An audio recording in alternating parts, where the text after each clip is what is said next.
நம்ம ஸ்கின் கருப்பா இருக்கா வெள்ளையா இருக்கான்றது முக்கியம் கிடையாது. அது ஹெல்த்தியா இருக்கான்றது தான் முக்கியம். நாம டெய்லி யூஸ் பண்ற சோப்பு, ஃபேஸ் வாஷ்ல இருக்க ஹார்ஷ் கெமிக்கல்ஸ் நம்ம ஸ்கின்னை டீப்பா அஃபெக்ட் பண்றதுனால நமக்கு 35+ ஏஜ்லயே மெலனின் இம்பேலன்ஸ் ஆகுது. அதனால டார்க் ஸ்பாட்ஸ், பிக்மெண்டேஷன் வருது. Collagen and elastin level reduce ஆகுறதுனால ஃபேஸ்ல இருக்க க்ளோனஸ் குறைஞ்சு ஸ்கின் டைட்னிங் இல்லாம சுருக்கம் வருது. ஸ்கின் ட்ரைனஸ் ஆகுறதுனால சம்டைம் அலர்ஜி அண்ட் இரிட்டேஷன் வருது. ஸோ இதெல்லாம் கம்மியாக ஆகிறதுக்கு தான் அந்த காலத்தில் வாழ்ந்த நம்ம இந்திய பெண்கள் ஃபேஸ்க்கு நலங்கு மாவு யூஸ் பண்ணாங்க. இதில் இருக்க ஆர்கானிக் ஹெர்ப்ஸ் டீப்பாக கிளென்சிங் பண்ணுறதுனால ஸ்கின்னு ஹைட்ரேட்டாக வச்சுக்குது. சன்டான் ரிமூவ் பண்ணி ஸ்கின்னை நேச்சுரல் க்ளோனஸ் கொடுக்குது. ஸ்கின் டைட்னிங் பண்ணி இளமையாக வச்சுக்குது. பிம்பிள்ஸ் கண்ட்ரோல் பண்ணி ஃபேஸை கிளியராக பளபளப்பாக ஆக்குது.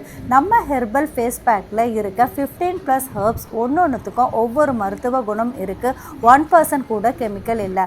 நேச்சுரலுக்கு நமஸ்காரம் சொல்லிட்டு யூஸ் பண்ணி பாருங்க. ஸ்கின்னை ஹெல்த்தியாக வச்சுக்கோங்க.